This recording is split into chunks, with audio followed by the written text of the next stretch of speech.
প্রিয় দর্শক, আসসালামু আলাইকুম। আজ আপনাদের সাথে যৌন বিষয়ক কিছু গুরুত্বপূর্ণ প্রশ্ন নিয়ে আলোচনা করব, যেগুলো আপনারা বিভিন্ন সময় কমেন্টের মাধ্যমে আমার কাছে জানতে চেয়েছেন। আসলে ব্যস্ততার কারণে হয়তোবা সবার কমেন্টের রিপ্লাই দিতে পারি না বা রিপ্লাই দেওয়া সম্ভব হয় না, যার কারণে আমি এখন থেকে চেষ্টা করছি আপনাদের করা ইম্পর্টেন্ট প্রশ্নগুলো ভিডিওর মাধ্যমে আলোচনা করার, যাতে আপনার পাশাপাশি যাদের এই সমস্যাগুলো আছে তারাও এই সম্পর্কে জানতে পারে। তো আপনারা এই প্রশ্নোত্তর পর্বগুলো নিয়মিত দেখতে থাকবেন। আশা করি আপনাদের সব ধরনের প্রশ্নের উত্তর পেয়ে যাবেন এবং জানা অজানা বিভিন্ন তথ্য জানতে পারবেন। তো যাই হোক, আর বেশি কথা না বলে এবার সরাসরি চলে যাচ্ছি প্রশ্নোত্তর পর্বে। তবে তার আগে একবার দেখে নিই কী কী প্রশ্ন আছে আজকের আলোচনায়।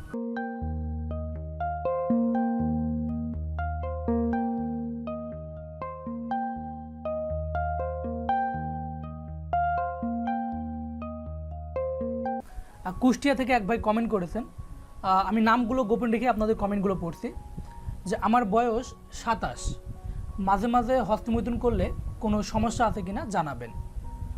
প্রথমে ধন্যবাদ জানাই আপনাকে প্রশ্নটা করার জন্য। যেহেতু আপনার বয়স 27, তাই মাঝে মাঝে মাস্টারবেশন না করে আই থিঙ্ক আপনার বিয়ের বয়স হয়ে গেছে। পারিবারিক কোনো সমস্যা না থাকলে, আদার্স কোনো প্রবলেম না থাকলে বিয়ে করে ফেলেন, এটাই আপনার জন্য সবচেয়ে ভালো হবে। তারপরও বলি, যেহেতু আপনি জানতে চেয়েছেন, as a doctor medical science অনুযায়ী যদি বলি, তাহলে মাস্টারবেশন একটা স্বাভাবিক প্রক্রিয়া। মাস্টারবেশন পরিমিত করলে কোনো সমস্যা হয় না। পরিমিত বলতে সেটা হতে পারে মাসে 1 বার, 2 বার, 3 বার বা সর্বোচ্চ 4 বার। তবে হ্যাঁ, অতিরিক্ত করলে ক্ষতির সম্ভাবনা আছে অনেক। আর সবচেয়ে বড় কথা হলো, আপনারা সবাই জানেন যে ধর্মীয়ভাবে মাস্টারবেশন করা একেবারে হারাম। ধর্মীয়ভাবে মাস্টারবেশন করা নিষেধ আছে। তাই মাঝে মাঝে মাস্টারবেশন না করে ধর্মীয় দিক বিবেচনা করে মাস্টারবেশন থেকে বিরত থাকাই সবচেয়ে উত্তম। আশা করি বিষয়টি বুঝতে পেরেছেন। এবার আসি পরবর্তী প্রশ্নে। পরবর্তী প্রশ্নটি করেছেন এক ভাই এবং তিনি বলেছেন যে আপনার এই কথাটির সাথে আমি একমত না। হস্তমৈথুন করলে যে বীর্য ক্ষয় হয়, তার ঘাটতি যে পরবর্তীতে পূরণ হয়, তার প্রমাণ কি? তার মানে আমি সম্ভবত একটা ভিডিওতে আলোচনা করেছিলাম এবং সেখানে বলেছিলাম যে মাস্টারবেশন করার ফলে যে বীর্যটা ক্ষয় হয়, সেটা ঘাটতি শরীর এমনিতেই পূরণ করে নেয়, যার কারণে তিনি প্রশ্নটা করেছেন। আসলে বীর্য তৈরি হওয়া এটা একটা শারীরিক প্রক্রিয়া। যদি আপনি নিয়মিত পুষ্টিকর খাবার খান, আপনার শরীরে এমনিতেই বীর্য তৈরি হবে। তাই এটাতে আসলে প্রমাণের কিছু নাই। আশা করি বিষয়টা বুঝতে পেরেছেন। এবার আসি 3 নম্বর প্রশ্নে। 3 নম্বর প্রশ্নটি করেছেন এক ভাই এবং তিনি বলেছেন, ডক্টর, আমার লিঙ্গের আগামোটা গোড়া চিকন, এটার জন্য কি চিকিৎসা নেব, প্লিজ জানাবেন। অনেক ধন্যবাদ আপনাকে প্রশ্নটা করার জন্য। আসলে লিঙ্গের আগামোটা গোড়া চিকন, হ্যাঁ, এটা কোনো সমস্যা না, এটা কোনো রোগ নয়। তাই এটার জন্য চিকিৎসা নেওয়ার কোনো প্রয়োজন নেই। এটা নিয়ে কোনো প্রকার দুশ্চিন্তা করবেন না, কারণ বেশিরভাগ পুরুষেরই এমন সমস্যা আছে যেটা একেবারেই নর্মাল। সাধারণত কি হয়, অপপ্রচারের ফলে সবার মনে এটা নিয়ে একটা ভুল ধারণা তৈরি হয়ে গেছে। মনে রাখবেন, পুরুষের লিঙ্গ কখনোই পুরোপুরি সোজা হয় না, একটু বাঁকা থাকে, হয় আগামোটা থাকে, না গোড়া চিকন থাকে, একদমই সোজা কখনোই হয় না। আরেকটা কথা মনে রাখবেন যে আগামোটা, গোড়া চিকন বা বাঁকা পেনিস সহবাসে কোনো সমস্যা সৃষ্টি করে না। তাই শুধু শুধু এটা নিয়ে দুশ্চিন্তা করা বোকামি ছাড়া আর কিছু না। এবার আসি পরবর্তী প্রশ্নে। 4 নম্বর প্রশ্নটি করেছেন কুষ্টিয়া থেকে এক ভাই। তিনি বলেছেন যে লিঙ্গ লম্বা ও মোটা করার উপায় জানতে চাই। তা খুব ইম্পর্টেন্ট একটা প্রশ্ন, যেটা আমাদের প্রশ্নটার উত্তর সবারই জানা দরকার, তাহলে আর কোথাও বিভ্রান্ত হতে হবে না। তো প্রশ্নটার উত্তর আমি যদি এক কথায় বলি, তাহলে বলবো যে পেনিস লম্বা বা মোটা করার কোনো উপায় বা কোনো মেডিসিন এখনও পৃথিবীতে আবিষ্কার হয়নি। এখন অনেকেই বলতে পারে যে ইন্টারনেটে তো বিভিন্ন উপায় দেওয়া আছে, বিভিন্ন মেডিসিনের নাম দেওয়া আছে। আসলে ইন্টারনেটে পেনিসের সাইজ পরিবর্তনের যে উপায় বা যে মেডিসিনের নামগুলো দেওয়া আছে, এগুলোর আসলে কোনো বৈজ্ঞানিক ভিত্তি নেই। তাই এটা নিয়ে কোনো প্রকার দুশ্চিন্তা করবেন না। মনে রাখবেন, পেনিসের সাইজের সাথে সেক্স পাওয়ারের কোনো সম্পর্ক নেই। সেক্স পাওয়ার যদি ভালো থাকে, তাহলে 3 ইঞ্চি পেনিস দিয়েও কিন্তু স্ত্রীকে পরিপূর্ণ তৃপ্তি দেওয়া সম্ভব। আশা করি আপনারা এই বিষয়টা বুঝতে পেরেছেন। এবার আসি 5 নম্বর প্রশ্নে। 5 নম্বর প্রশ্নটি করেছেন গাইবান্ধা থেকে এক ভাই এবং তিনি বলেছেন যে আমার লিঙ্গ 4.5 ইঞ্চি লম্বা এবং 2 ইঞ্চি মোটা, এটা কি স্বাভাবিক নাকি কোনো প্রবলেম হবে? 4.5 ইঞ্চি লম্বা এবং 2 ইঞ্চি মোটা এটা একদম স্বাভাবিক, এতে আপনার কোনো অসুবিধা হবে না, তাই আপনি চিন্তামুক্ত থাকতে পারেন। সাধারণত বাংলাদেশের ওয়েদার অনুযায়ী পুরুষদের লিঙ্গের সাইজ 3.5 ইঞ্চি থেকে 5.5 ইঞ্চি পর্যন্ত হয়ে থাকে, তবে হ্যাঁ অনেকের এর থেকে ব্যতিক্রমও হয়ে থাকে। আশা করি আপনার প্রশ্নের উত্তর পেয়ে গেছেন।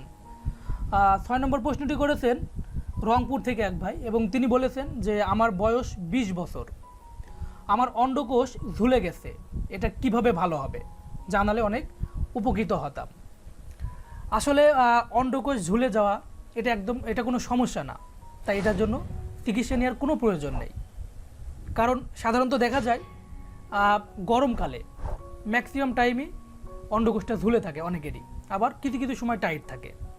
আবার দেখা যায় শীতকালে ম্যাক্সিমাম টাইমই অন্ডকোষটা টাইট থাকে। তো এগুলো তো স্বাভাবিক, এটার জন্য চিকিৎসা নেওয়ার কোনো প্রয়োজন নেই। তবে হ্যাঁ, যদি আপনার অন্ডকোষটা সব সময় ঝুলে থাকে এবং প্রচুর ফুলে যায়, ব্যথা করে, যন্ত্রণা হয়, তাহলে বুঝতে হবে যে আপনার অন্ডকোষে সমস্যা আছে। এর জন্য আপনারা একজন ইউরোলজিস্টের পরামর্শ নেবেন। এবার আসি পরবর্তী প্রশ্নটি করেছেন সিলেট থেকে এক ভাই এবং তিনি বলেছেন যে আমি সিলেট থেকে বলছি, আমার বয়স 25 বছর, যখন আমার বীর্যপাত হওয়ার পরপরই আমার লিঙ্গে অনেক জ্বালাপোড়া করে, এটার কারণ ও সমাধান কী? অনেক ধন্যবাদ আপনাকে প্রশ্নটা করার জন্য। দর্শক, আপনার প্রশ্ন শুনে মনে হচ্ছে যে আপনার প্রস্রাবে ইনফেকশন হয়েছে। তো প্রস্রাবে ইনফেকশন হয়েছে কিনা এটা শিওর হওয়ার জন্য একটা টেস্ট আছে, ইউরিন টেস্ট। এই টেস্টটা করতে হবে, ইউরিন R/E।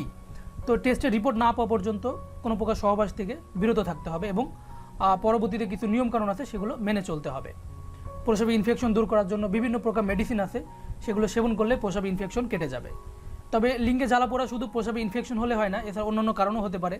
সিমের ইনফেকশন থাকলেও অনেক সময় হতে পারে, অন্ডকোষে প্রবলেম থাকলেও হতে পারে। এর জন্য আপনারা একজন ইউরোলজিস্টের পরামর্শ নেবেন অথবা যৌন রোগ বিশেষজ্ঞ ডাক্তারের পরামর্শ অনুযায়ী চিকিৎসা গ্রহণ করবেন। এরপরে আসি 8 নম্বর প্রশ্নে। 8 নম্বর প্রশ্নটি করেছেন 8 নম্বর প্রশ্নটি করেছেন কুড়িগ্রাম থেকে এক ভাই এবং তিনি বলেছেন আমার বয়স 23 বছর, আমি এখনও বিয়ে করিনি, আমার বীর্য অনেক পাতলা, বীর্য গাঢ় করার জন্য করণীয় কী জানালে অনেক উপকৃত হতাম। তো খুবই ইম্পর্টেন্ট একটা প্রশ্ন। দর্শক, আপনি জানতে চেয়েছেন যে বীর্য গাঢ় করার জন্য করণীয় কী। আসলে যদি নিয়মিত পুষ্টিকর খাবার খাওয়া যায় এবং যদি মাস্টারবেশন অভ্যাস থাকে সেটা যদি ত্যাগ করা যায় বা বন্ধ করা যায়, তাহলে পুরুষের বীর্য এমনিতেই ঘন হয়ে যায়, সাধারণত আর কোনো কিছুরই দরকার পড়ে না। কারণ পুরুষের বীর্য উৎপন্ন হয় সরাসরি তাদের খাবার থেকে, তাই পুষ্টিকর খাবারের কোনো বিকল্প নেই বীর্য গাঢ় করার জন্য। তাই আপনারা নিয়মিত পুষ্টিকর খাবার খাবেন। তো এরপরও যদি আপনার বীর্য গাঢ় না হয়, পাতলা থেকে যায়, তাহলে আপনারা একটা ইউনানি মেডিসিন আছে, হামদর্দ অথবা নেপচুন কোম্পানি মেডিসিনটা আপনারা খেতে পারেন, মাজুন মুগাল্লিস। এই মেডিসিনটা আপনারা প্রতিদিন সকালে এবং রাতে 1 চা চামচ করে খাবেন, নিয়মিত 1 থেকে 2 মাস খাবেন, আশা করি বীর্য গাঢ় হয়ে যাবে। তো এরপরও যদি বীর্য গাঢ় না হয়, তাহলে বুঝতে হবে যে কোনো জটিল কোনো সমস্যা আছে। তো এর জন্য কোনো ইনফেকশনজনিত সমস্যা আছে কিনা এটা জানার জন্য আপনারা একজন বিশেষজ্ঞ চিকিৎসকের পরামর্শ অনুযায়ী চিকিৎসা গ্রহণ করবেন। এবার আসি 9 নম্বর প্রশ্নে। এই প্রশ্নটি করেছেন এক ভাই এবং তিনি বলেছেন যে ডক্টর, আমার বয়স 29 বছর, আমার ওয়াইফের বয়স 25 বছর, আমরা বিয়ে করেছি 3 বছর, 1 বছর ধরে বাচ্চা নেওয়ার চেষ্টা করছি, কিন্তু কনসেপ্ট হচ্ছে না, এক্ষেত্রে আমাদের করণীয় কী? খুবই ইম্পর্টেন্ট একটা প্রশ্ন। দর্শক, বাচ্চা না হওয়ার জন্য, বাচ্চা কনসেপ্ট না করার জন্য কিন্তু স্বামী এবং স্ত্রী দুজনই দায়ী থাকতে পারে, অথবা দুজনের যে কোনো একজন দায়ী হতে পারে। তাই আপনার এবং আপনার স্ত্রীর উভয়েরই উচিত দুজনকেই ডাক্তার দেখানো, দুজনের ডাক্তার কাছে যাওয়া উচিত। তো আপনার স্ত্রীকে গাইনি বিশেষজ্ঞ ডাক্তারের কাছে নিয়ে যাবেন, কিছু পরীক্ষা নিরীক্ষা করার পরে হয়তো ডাক্তার আপনাকে বলে দিবে যে আপনার স্ত্রীর কী সমস্যা আছে। তো সেই অনুযায়ী আপনার স্ত্রীকে চিকিৎসা করালে আশা করি বাচ্চা কনসেপ্ট হবে। আর আপনার সমস্যা আছে কিনা সেটা জানার জন্য আপনার বীর্য পরীক্ষা করতে হবে, অর্থাৎ সিমেন অ্যানালাইসিস করতে হবে। তো সিমেন অ্যানালাইসিসে সাধারণত বেশ কয়েকটা বিষয় দেখা হয়, বীর্যের গঠন, শুক্রাণুর সংখ্যা, তারপরে গুণগত মান, হ্যাঁ, এই বিষয়গুলো দেখা হয়। যদি সব কিছু ঠিকঠাক থাকে তাহলে আপনার রিপোর্টে সাধারণত নর্মোদোস্পার্মিয়া আসবে, কমেন্টে আসবে নর্মোদোস্পার্মিয়া। যদি এটা আসে তাহলে বুঝতে হবে যে আপনার তেমন কোনো সমস্যা নেই। যদি নর্মোদোস্পার্মিয়া না আসে, যদি অ্যাজোস্পার্মিয়া বা অন্য কোনো কমেন্ট আসে, তাহলে ধরে নিতে হবে যে আপনার বীর্যে সমস্যা আছে। এর জন্য আপনারা একজন বিশেষজ্ঞ ডাক্তারের পরামর্শ অনুযায়ী চিকিৎসা গ্রহণ করবেন। অনেক সময় হরমোনাল ত্রুটির কারণেও বা বাচ্চা কনসেপ্ট হয় না, সেজন্য আপনার হরমোনাল সমস্যা আছে কিনা সেটাও চেক করা লাগতে পারে। এজন্য আপনারা একজন বিশেষজ্ঞ ডাক্তারের পরামর্শ নেবেন। এবার আসি 10 নম্বর প্রশ্নে। 10 নম্বর প্রশ্নটি করেছেন এক ভাই এবং তিনি বলেছেন যে বীর্য পাতলা হলে বাবা হতে কোনো সমস্যা হবে কিনা। আসলে বীর্য গাঢ় বা পাতলা, হ্যাঁ, এটার সাথে বাবা হওয়ার কোনো সম্পর্ক নেই। কারণ বীর্যে সাধারণত শুক্রাণু সংখ্যা, গঠন, গুণগত মান অর্থাৎ মর্টিলিটি, স্পার্ম কাউন্ট এবং মরফোলজি, এই 3টা জিনিস যদি ঠিক থাকে তাহলে বীর্য পাতলা হলেও বাবা হতে কোনো সমস্যা হবে না। আশা করি আপনারা বিষয়টি বুঝতে পেরেছেন। এবার আসি পরবর্তী প্রশ্নে। পরবর্তী প্রশ্নটি করেছেন ঝিনাইদহ থেকে এক ভাই এবং তিনি বলেছেন আমার বয়স 28 বছর। আমি যখন মাস্টারবেশন করি তখন আমার বীর্য 1 মিনিটে বের হয়ে যায়।